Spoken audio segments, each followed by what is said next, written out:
जी अस्सलाम वालेकुम स्टूडेंट्स। अभी मैं आपको chapter number 2 presentation of data first year के chapter number 2 presentation of data की डेफिनेशन एक्सप्लेन करने लगी हूँ।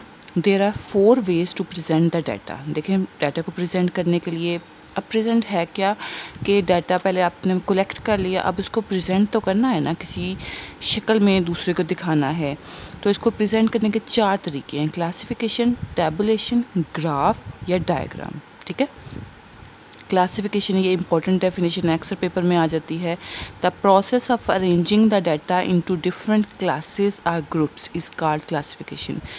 कि डिफरेंट क्लासेस के अकॉर्डिंग डाटा को अरेंज किया जाए, जैसे क्लास फ्रिक्वेंसी बनाई जाती है, डिस्ट्रीब्यूशन फ्रिक्वेंसी डिस्ट्रीब्यूशन बनाई जाती है। ये क्लासिफिकेशन की ही एक टाइप है।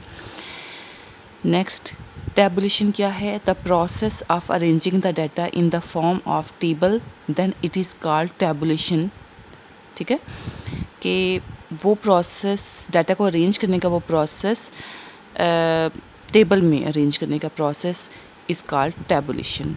इसकी 2-3 टाइप्स हैं, 1 वे टैबुलेशन, 2 वे टैबुलेशन है। ये टाइप्स आपने नहीं करनी, आपने जस्ट टैबुलेशन की डेफिनेशन आपको आनी चाहिए।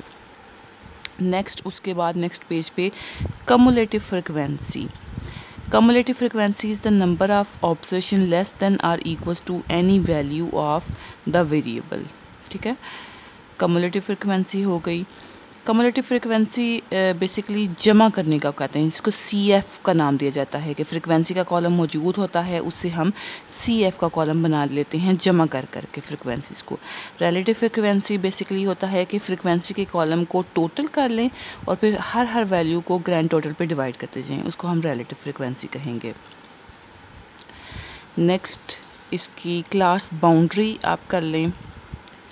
Class boundary are obtained by decreasing the lower class limits and increasing the upper class limits by the same amount so that there is no gap between consecutive classes।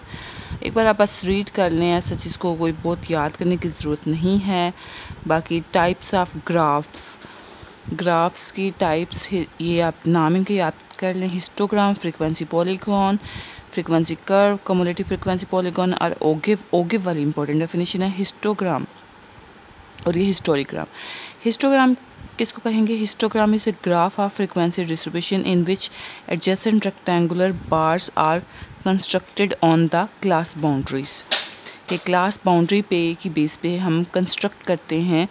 एक side पे frequency होती है और दूसरी side पे आपका x का column हम बना लेंगे, तो इसको हम फ्रीक्वेंसी डिस्ट्रीब्यूशन का चार्ट पेपर कहेंगे या ग्राफ कहेंगे। ये हिस्टोग्राम होगा, ये आप कर लें।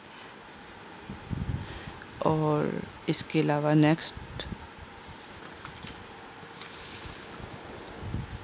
नेक्स्ट आप बेशक हिस्टोरीग्राम कर लें।